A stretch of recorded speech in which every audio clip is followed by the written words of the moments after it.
भट्टी साहब, अतर भाई की जो बात है वो अपनी जगह उनका एक एनालिसिस है, लेकिन इस एहतजाज का मकसद सिर्फ ये तो नहीं था कि दुनिया को ये बताना है कि ये एहतजाज हो रहा है या इमरान खान जायज नाजायज जेल में कैद है। इस एहतजाज का मतलब तो ये था कि इतना प्रेशर हुकूमत पे डाला जाए कि इमरान खान के लिए जेल के दरवाजे खुल जाएं, या इमरान खान के लिए कोई डील ऑफर हो जाए, या इमरान खान के लिए कोई बेहतरी आए, रूल ऑफ लॉ ये वो, इसलिए एहतजाज किया जा रहा था ना, या आपके नजदीक किसी और तरीके से? और आपकी अपनी राय क्या आज के एहतजाज के ऊपर, गवर्नमेंट की परफॉर्मेंस और पीटी वर्सेस पीटीआई की परफॉर्मेंस? भट्टी साहब। मेरे भाई, आज 5 अगस्त है। 6 साल हो गए हैं सरेंडर मोदी के गासबाना कब्जे को कश्मीर पर, मकबूजा कश्मीर पर, और दुनिया भर के हालात बदल गए हैं। नहीं बदले तो मकबूजा कश्मीर के हालात नहीं बदले। मकबूल बट से बुरहानुद्दीन वानी तक सब शहीदों, सब गाजियों और जुल्मों जबर के साए तले बहादुरी से लड़ते बहादुर कश्मीरियों को सलाम। और आज 5 अगस्त है। आज इमरान खान को 2 साल हो गए हैं अडयाला जेल में।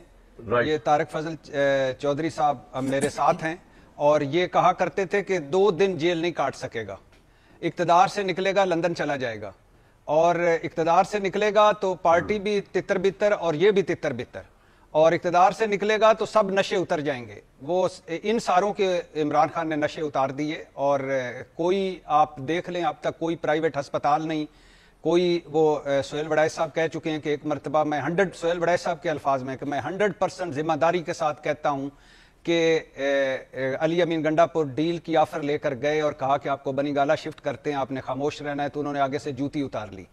अगर आगे से नवाज शरीफ साहब होते तो फूलों के हार पहनाते, जरदारी साहब होते तो पूछते कि कहाँ साइन करने हैं।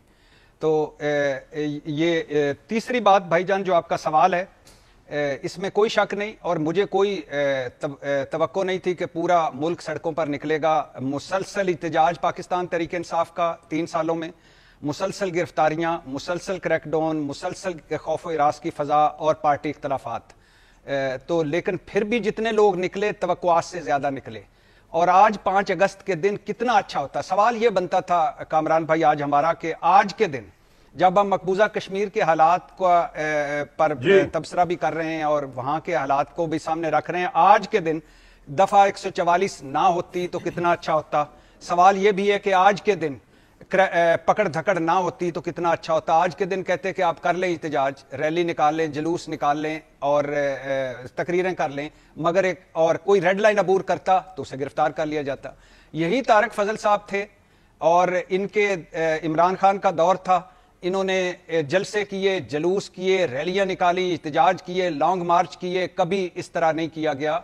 और अगर आप कहते हैं कि जी इन्होंने 9 मई नहीं किया था, बिल्कुल एक शर्मनाक दिन है और अफसोसनाक दिन है, लेकिन 9 मई में तो अब सजाएं हो रही हैं, और जिन्होंने 9 मई किया वो 9 मई भुगत रहे हैं।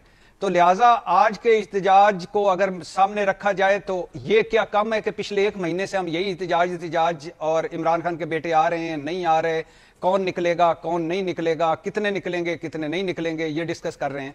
और हुकूमत तो इतनी सहमी हुई है कि इतनी डरी हुई है कि मैं हैरान हो गया हूँ। आज तलाल चौधरी साहब का बयान सुनकर, वो कह रहे थे पहले बेगम निकली, फिर फूफियां निकली, और अब बेटे आ जाएंगे तो क्या कर लेंगे। ये वही लोग हैं जो अल्लाह जन्नत नसीब करे कलसूम नवाज साहबा को, जब वो निकली थी तो उनके कदमों की खाक चूमा करते थे कि कितना बड़ा काम कर रही हैं। और जब दूसरों की बहू बेटियों की बात हो तो पहले फुफियां निकली, तो फिर बेगम निकली, तो फिर बच्चे आ जाएंगे तो क्या कर लेंगे, तंज जुगते।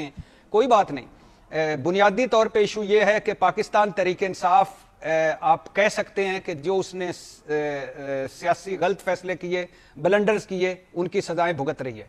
लेकिन जो कुछ ये कर रहे हैं ये भी अपने सामने रखें, ये भुगत के भी आए हैं और भुगतेंगे भी। तो कोई इतना बड़ा इशू नहीं है ये। आज इमरान खान ने फिर कहा है कि 5 अगस्त के बाद 14 अगस्त, 14 अगस्त के बाद अगला अगस्त, तो ये चलता रहेगा।